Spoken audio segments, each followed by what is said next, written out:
All right, Forrest, so explain to me what dry ice blasting is and how it works. So the process of dry ice blasting is through a thing called sublimation, and it's essentially from a solid going back into a gas form, and as it hits any contact, it'll pull the dirt and pull it away, kind of like a little mini grenade or a little explosion.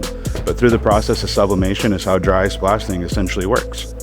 And it doesn't affect the structure of the surface at all? Not at all. Because there's really no abrasive, on a scale 1 to 10, sandblasting would be more of a 10. So in that sense, it doesn't really mess with any paint. We can go on fiberglass, carbon fiber, Kevlar, pretty much any material you see on a race car to aviation to marine life.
So the Evo's done. It looks killer. We did the engine bay, we did the front and rear suspension, we did the bottom rear suspension, we did the trunk, and we did the rear seats where I did the delete and did some weight reduction. The car looks killer. Now, where does Sub-Zero Restoration service in what areas in Texas? Actually, the full southern Texas, which includes Austin, San Antonio, Corpus, and Houston. So if people want to get a pricing quote from you, where can they reach you? So you can go on Instagram, or you can give us a phone call at 210-815-6546, or you can go on the website and hit the book now. Stay boosted. Peace out.